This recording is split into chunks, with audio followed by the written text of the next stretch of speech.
Nama Om Vishnu Padaya Krishna Krishna Bhutale Shrimati Bhakti Swami Namaste Saraswati Devi Gauravani Pacharne Nirvishesha Shunyavadi Bhastachari Chatarne Shri Krishna Chaitanya Prabhu Nityananda Shri Advaita Gadadhara Shivas Adi Gaura Bhakta Vrinda Hare Krishna, Krishna Krishna, Hare Hare, Hare Rama, Rama Rama, Hare Hare.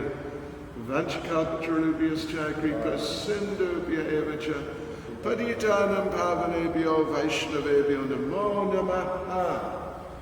Yes, so we are there in the 6th chapter of Bhagavad Gita. It's quite a remarkable chapter, and we will move on. I'm going to read verse 15, and then we'll go on from there. So, and the point here in this verse 15 is that if we cease material existence as was described in the previous few verses that we read last night, then one will not only achieve peace or freedom from fear and sex life and be able to control his or her senses. Not only that, but in verse 15, Lord Krishna says that thus practicing constant control of the body, mind, and activities, the mystic transcendentalist, his mind regulated, attains to the kingdom of God, or the abode of Krishna, by cessation of material existence. Yes. So, in fact, if we look at the Sanskrit, then we see that Lord Krishna says, Matstanam, that you will, this is what the yogi, Ashtanga yogi, or the devotee will achieve. Matstanam means literally my place, my abode. Matstanam, my abode. So, that's very Krishna conscious.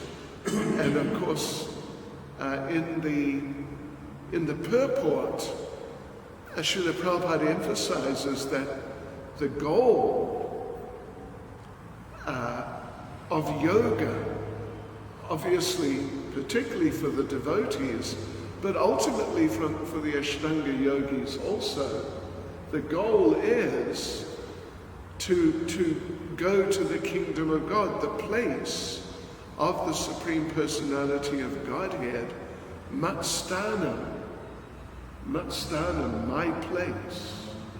Yes, so Prabhupada discusses this in the purport. Prabhupada discusses this in the purport that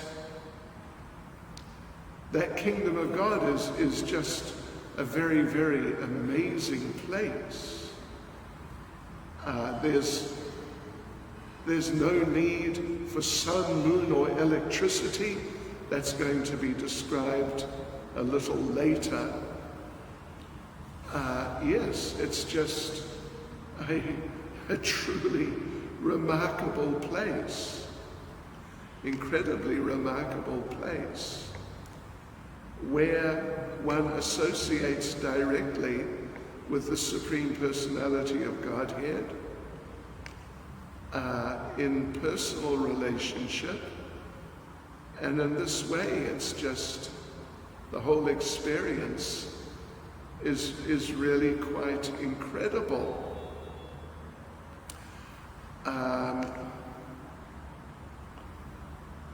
Yes, so anyway, we should go there. The Ashtanga yogis, they may go there if they take to Krishna consciousness nicely. They may go there because through their practice of Ashtanga yoga, they may get some realization of the super soul, and this may lead them to realization of Krishna himself. Yes. So this is the thing. One has to approach the Supreme Lord. Yes. Prabhupada concludes the purport here. One can overcome the path of birth and death only by understanding the Supreme Personality of Godhead, Krishna. In other words, perfection of the yoga system is the attainment of freedom from material existence, and not some magical jugglery or gymnastic feats to be full, innocent people. So now we move on. Verses 16 and 17, they go together, and the point here, well, it's bringing up more aspects of Ashtanga yoga, different aspects of Ashtanga yoga, and particularly in terms of personal discipline. Anyway, let's read these two verses and you'll see. They're actually somewhat famous verses, actually. First of all, that we should be vegetarian. We should not take animal foodstuffs. We shouldn't eat the bodies of dead animals. But then also that if someone eats food which is not offered to Krishna, and of course if one drinks liquor, if one smokes, things like that, then one will suffer sinful reactions because of eating only polluted things. So therefore, the devotees, they don't prepare food for personal enjoyment, but they prepare it for Krishna. It's done as a service to Krishna, an offering to Krishna. Yes, so Srila Prabhupada concludes the purport here of 16. One who eats more than required will dream very much while sleeping, and he must consequently sleep more than is required. One should not sleep more than 6 hours daily. One who sleeps more than 6 hours out of 24 is certainly influenced by the mode of ignorance. A person in the mode of ignorance is lazy and prone to sleep a great deal.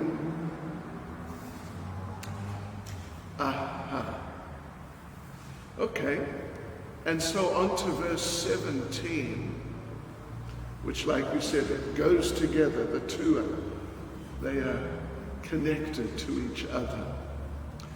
He who is regulated, and she also, who is regulated in his habits of eating, sleeping, recreation, and work, can mitigate all material pains by practicing the yoga system, including Krishna consciousness, devotional service. This materialistic existence Materialistic existence. Wow, what happened? Sure. Anyway, over to do a one-man show here. What are we? Alright. Let's hope. We'll see. Yeah, so this material existence where people are so pushing so hard for enjoyment and development, Prabhupada compares it to having a fever. Having a fever. In a class on these verses, Prabhupada says, material civilization is like a fever. The temperature should be 98 degrees, that's Fahrenheit. If it falls below 98 degrees or rises above 98 degrees, that is not good. Similarly, our program is not to increase to the death point, neither to decrease to the death point. Yuktahara vaharasya. We don't say, don't eat. Eat, but don't eat more and don't eat less. That is our program. We don't prohibit anything. So in 17, Prabhupada begins by saying, extravagance in the matter of eating, sleeping, mating, and defending, which are demands of the body, can block advancement in the practice of yoga. And again, Srila Prabhupada, he particularly, he spoke that first sentence there about extravagance, but then after that, Srila Prabhupada, to a large extent, focuses again on that we must eat prasadam. Food must be offered. And we mustn't waste time sleeping too much. Prabhupada says his ideal in this respect is Srila Rupa Goswami, who was always engaged in the service of Krishna and who could not sleep more than 2 hours a day, and sometimes not even that. Thakur Haridas would not even accept prasadam, nor even sleep for a moment without finishing his daily routine of chanting with his beads 300,000 names. And then, of course, there's this interesting mention of recreation. Recreation, and it's interesting. Srila Prabhupada makes the point, it's right at the end of the purport. Since there's no question of sense gratification, there is no material leisure for a person in Krishna consciousness. And because he's regulated in all his work, speech, sleep, wakefulness, and other bodily activities, there's no material misery for him. But yeah, this point, since there's no question of sense gratification, there is no material leisure for a person in Krishna consciousness. So, I mean, Prabhupada himself, of course, would go for morning walks. That's a very well-known point about Srila Prabhupada and his personal lifestyle. But that wasn't just sort of hanging out and doing some sport and just relaxing and just something like that. That was specifically exercise for maintaining, trying to maintain the condition of the body as much as is possible. But otherwise, we shouldn't waste our time doing things which are useless. This here, let me just read out to you approximately what was the daily schedule of Srila Prabhupada. Listen to this. At 1:30, Srila Prabhupada would wake up and translate books. From 3 to 5, he'd chant japa. And I'm sure he'd take a bath also. I'm not sure exactly when he'd take a bath, but yeah, he did take a bath. So 3 to 5, he'd chant japa. 5:30, he'd go for his morning walk for at least 1 hour, generally, or more than 1 hour. That was not unusual at all. More than 1 hour, 1.5 hours, a few kilometers. 7 o'clock he'd come back for the morning program. Then he'd have breakfast. From 9 till maybe 11:30 or thereabouts, he'd take care of different issues and managerial, organizational matters of the International Society for Krishna Consciousness. 11:30 would be a massage, followed by a bath. 1 o'clock would be lunch. 2 o'clock he'd take little rest, not a lot. Then after that he'd have some juice. He would, generally Prabhupada would only eat twice a day. Sometimes he'd take a snack in the evening, but sometimes, not common, not often. After his rest, he'd have some juice. 5 o'clock, meet some guests or give a class or have like a darshan. I went to a few darshans of Prabhupada's in the later afternoon. And between 10 and 11 at night, he would take rest after having a leg massage. This was like basically the program of Srila Prabhupada. And of course, in regards to work, all he was doing, it was all just devotional service to the Lord, to spread the Krishna consciousness movement. Yes, so now, Shri Shri Radha Radhanath, Shri Giri Govardhana, Shri Caitanya Mahaprabhu Ki Jai.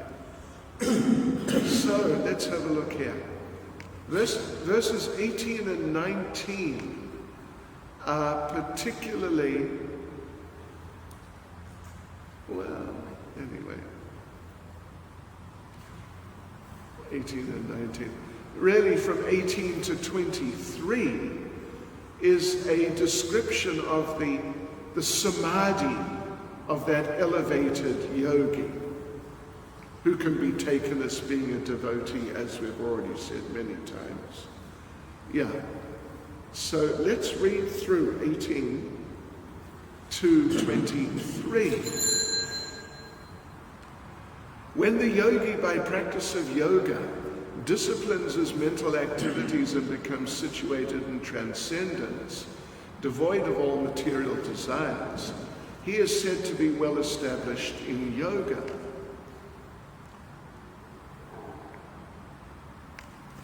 Then, let's say, 19. As a lamp in a windless place does not waver, so the transcendentalist whose mind is controlled remains always steady in his meditation on the transcendent self. Then verses 20 to 23. 20 to 23. They seem to all be merged. They're all merged in together. 20 to 23. In the stage of perfection called trance or samadhi, one's mind is completely restrained from material mental activities by practice of yoga. This perfection is characterized by one's ability to see the self by the pure mind and to relish and rejoice in the self. In that joyous state, one is situated in boundless, transcendental happiness, realized through transcendental senses. Established thus, one never departs from the truth, and upon gaining this, he thinks there is no greater gain. Being situated in such a position, one is never shaken, even in the midst of greatest difficulty. This indeed is actual freedom from all miseries arising from material contact. Okay, so let's go through each verse bit by bit, analyze a little. 18, when the yogi, by practice of yoga, disciplines his mental activities and becomes situated in transcendence, devoid of all material desires, he is said to be well established in yoga. So this is just in terms of the terms, the terminology that we read last night for those two stages in Ashtanga Yoga.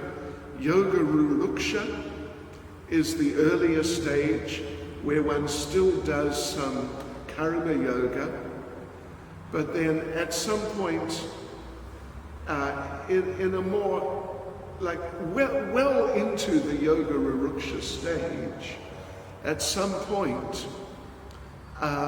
the practitioner gives up the karma yoga and takes up this sort of meditative type of discipline, these different exercises, more like yoga as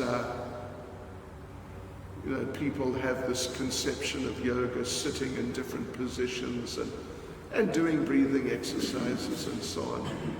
So Zoom seems to be going. Because I switched off the sound so we can't hear what he says, but seems to be working.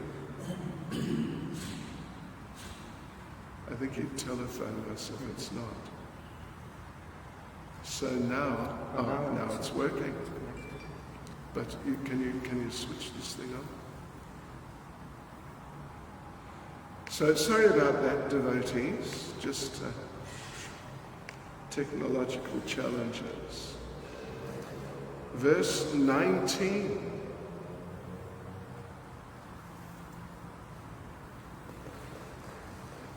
Verse 19. And it's continuing the description of the state of that advanced yogi, or in a certain application, the advanced devotee, when they're in samadhi or on the very high level.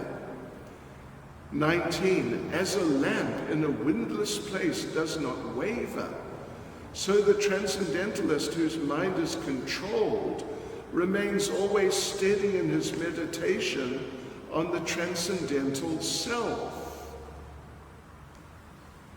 And Srila Prabhupada, here's a verse. This is the meditation. This is Srimad Bhagavad. This is not a special question. It's just quoting Srimad Bhagavatam 3:28-32. A yogi should meditate on the most benevolent smile of Lord Sri Hari, a smile which, for those who bow down to him, dries away the ocean of tears caused by intense grief. He should also meditate the yogi, on the Lord's arched eyebrows, which are manifested by his internal potency, in order to charm the sex god for the good of the sages. Okay, so then 20 to 23, we read them together, they're all together. And this is about how the yogi in the perfectional stage feels. Okay. In the stage of perfection called trance or samadhi, one's mind is completely restrained from material mental activities by practice of yoga. This perfection is characterized by one's ability to see the self by the pure mind and to relish and rejoice in the self. In that joyous state, one is situated in boundless transcendental happiness, realized through transcendental senses. Established thus, one never departs from the truth, and upon gaining this, he thinks there is no greater gain. Being situated in such a position, one is never shaken, even in the midst of greatest difficulty. This indeed is actual freedom from all miseries arising from material contact. Yes, so anyway,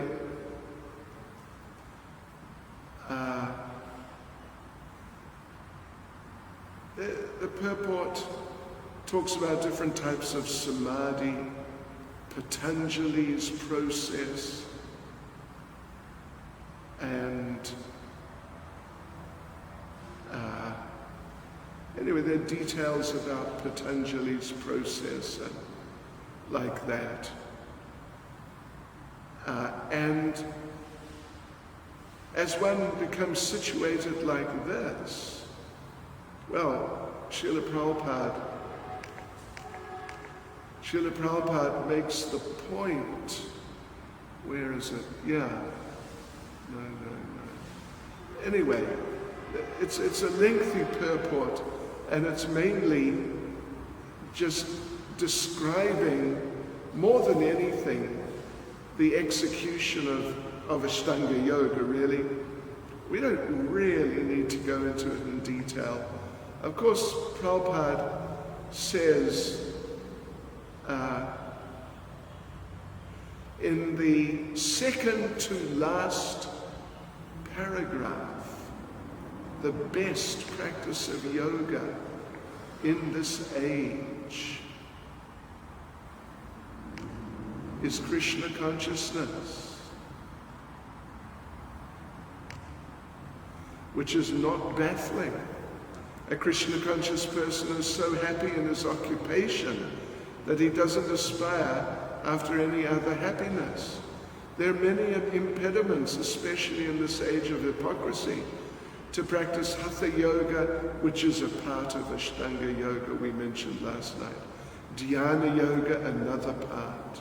And Jnana Yoga, which is kind of connected or even can be seen as being a part. But there's no such problem in executing Karma Yoga or Bhakti Yoga. Hare Krishna.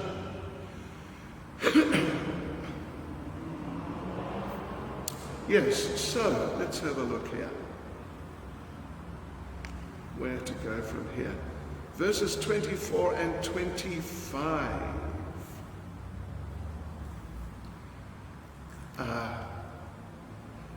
So they sort of go together. I'll read them both. One should, just a second. It's working. Unstable. Okay. Just a moment. I'm just going to do something here.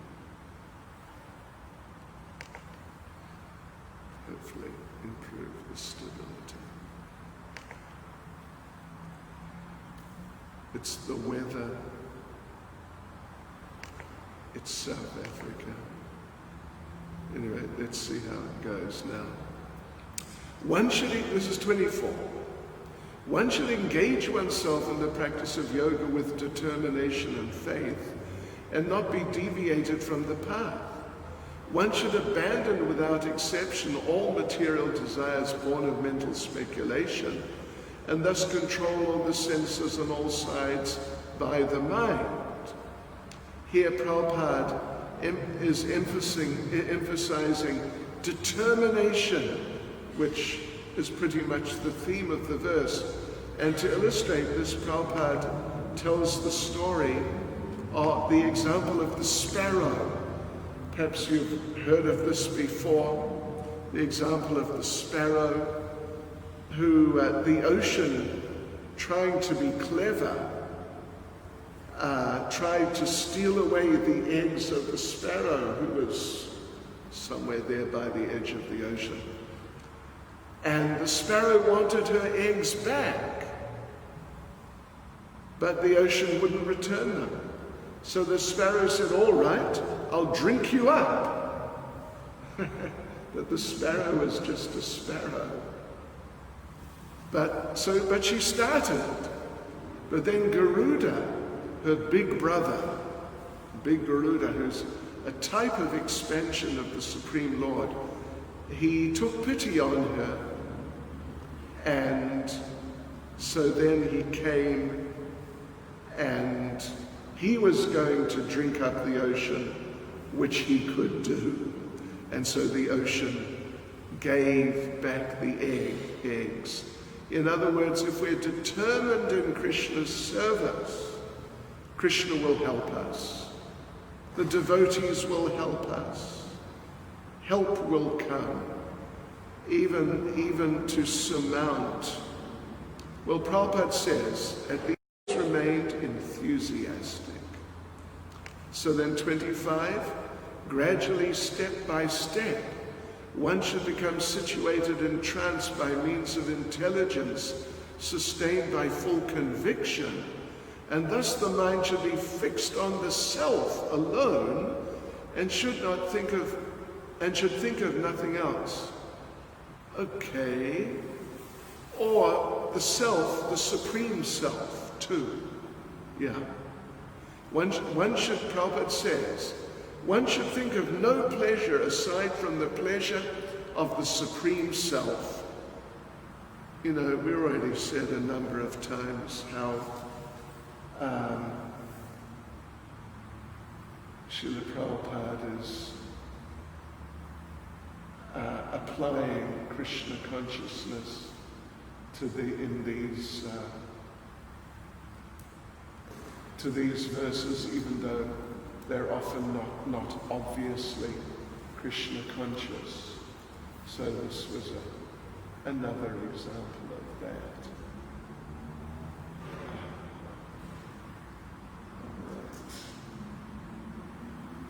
All right. So now we come to verses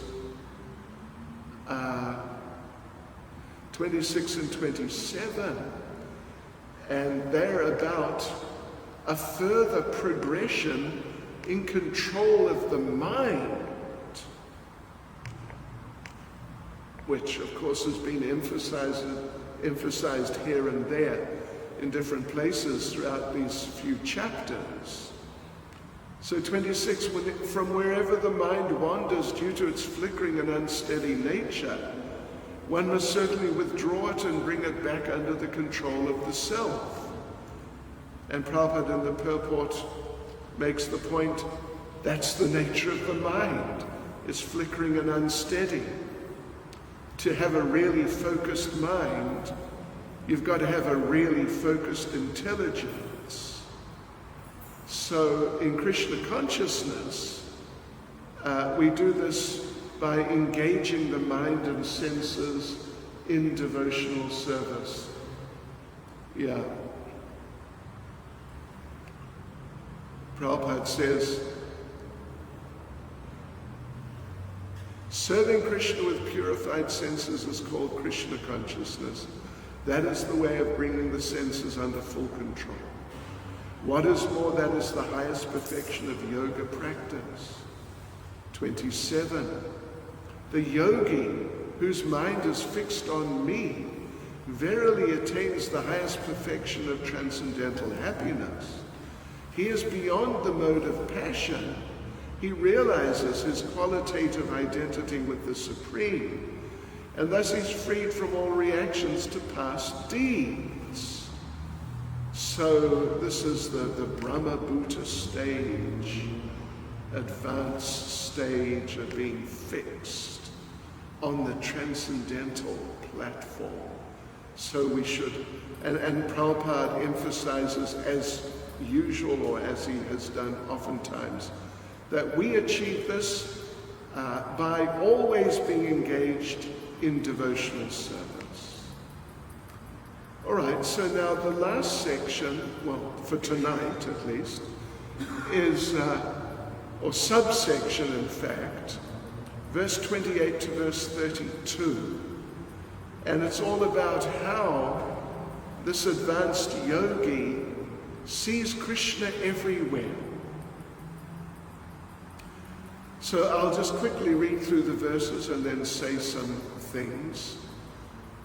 Thus the self-controlled yogi, constantly engaged in yoga practice, becomes free from all material contamination and achieves the highest stage of perfect happiness in transcendental loving service to the Lord. A true yogi observes me in all beings and also sees every being in me. Indeed, the self-realized person sees me, the same Supreme Lord, everywhere. 30. For one who sees me everywhere and sees everything in me, I am never lost, nor is he ever lost to me. 31. Such a yogi who engages in the worshipful service of the Supersoul, knowing that I and the Supersoul are one, remains always in me in all circumstances. And 32. He is a perfect yogi who, by comparison to his own self, sees the true equality of all beings in both their happiness and distress, O Arjuna.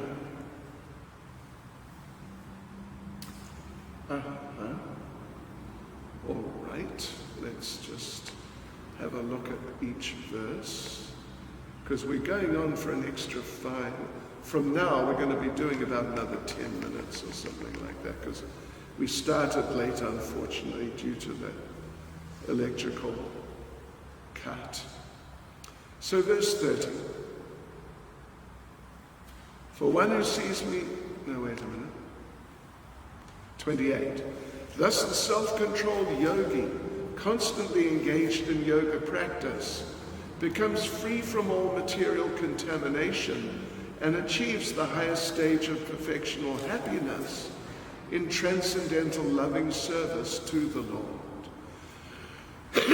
So, always in contact with the Lord. It's called Brahma Samparshaja in the verse itself. Brahma Samparshaja. Yes. So Prabhupada says, this transcendental contact with the Supreme is called Brahma Samparshaja. 29. A true yogi observes me in all beings and also sees every being in me. Indeed, the self-realized person sees me, the same Supreme Lord, everywhere. So, that's interesting in different ways.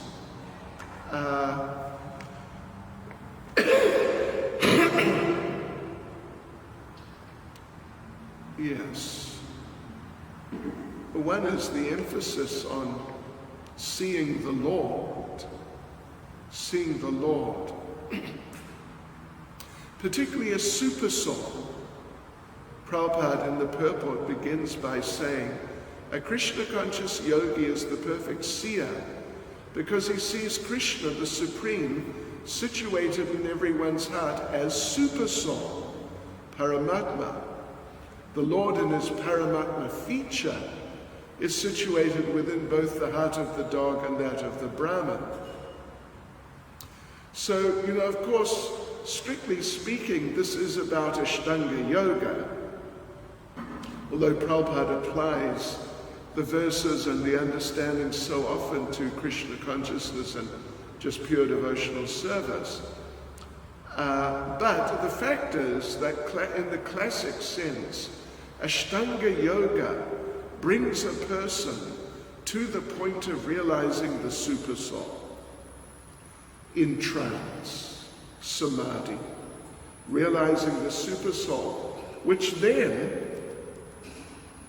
if the Ashtanga yogi is properly situated, that will lead to them taking up devotional service. Then verse 30, this is more emphatic. For one who sees me everywhere and sees everything in me, I am never lost, nor is he ever lost to me. And it's interesting here that in the Sanskrit, Krishna is using the word me. Yo mam pasyati sarvatra. One who sees me everywhere. Sarvam cha mai pasyati. Who sees everything in me. Tasyaham na pranashyami sacha me na pranashyati. He's never lost to me. So this is very Krishna conscious, obviously. This is very Krishna conscious indeed. And Shri Shri Radha Radhanath Shri Giri Govardhan Shri Caitanya Mahaprabhu Ki Jai.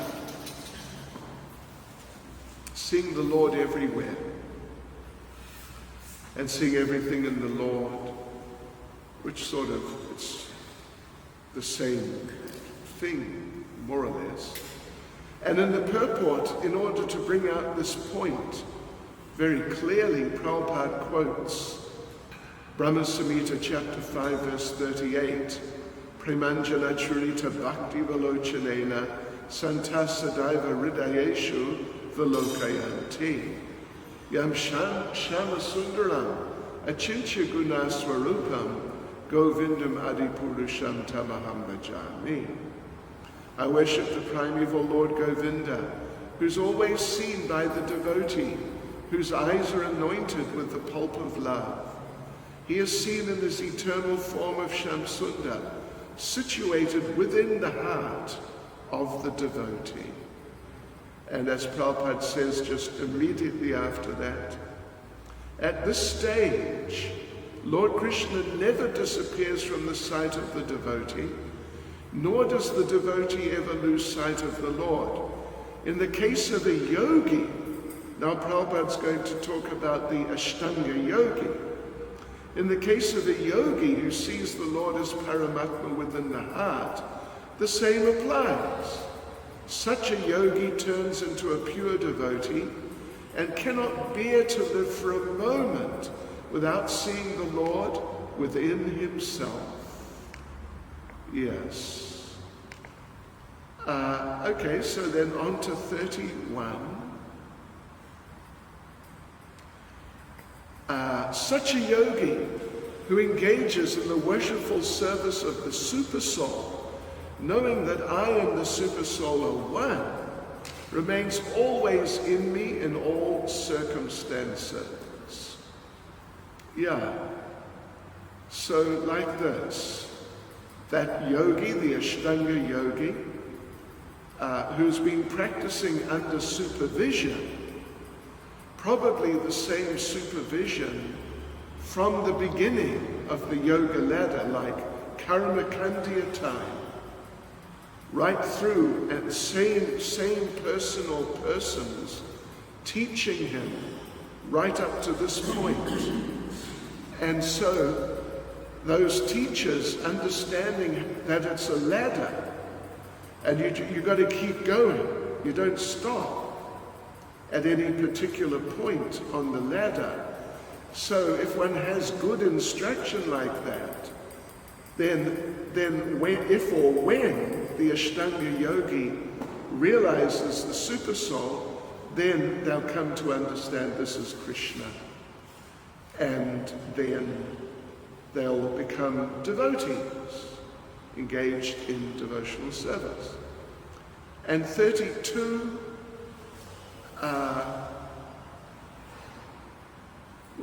it's more about the yogi. He is a perfect yogi who, by comparison to his own self, sees the true equality of all beings in both their happiness and their distress, O Arjuna. Well, Srila Prabhupada, applying it in terms of devotees in Krishna consciousness, Prabhupada explains that devotees have been through. Who amongst us sitting here listening tonight, who has not been through quite a bit? Oh, Krishna, oh my Lord. So Prabhupada says, first sentence in the purport, one who's Krishna conscious is a perfect yogi. He's aware of everyone's happiness and distress by dint of his own personal experience. Yeah, they're going through what we're going through also. And the devotee understands, why am I distressed? Well, Prabhupada says it's actually towards the end of the purport. He's the best yogi because he doesn't desire perfection in yoga for his personal benefit, but tries for others also. He doesn't envy his fellow living entities. And let us conclude by reading these last couple of sentences. Here is a contrast between a pure devotee of the Lord and a yogi interested only in his personal elevation. The yogi who is withdrawn to a secluded place in order to meditate perfectly may not be as perfect as a devotee who's trying his best to turn every man towards Krishna consciousness. Hare Krishna. So we'll carry on tomorrow night from this point, from verse 33 to the end of the chapter, and then that's tomorrow's Wednesday. Then Thursday and Friday we'll have questions and answers. So please send in your questions, but not too many. Maximum one each. Make sure it's an important question. Hare Krishna. Srila Prabhupada Ki Jai.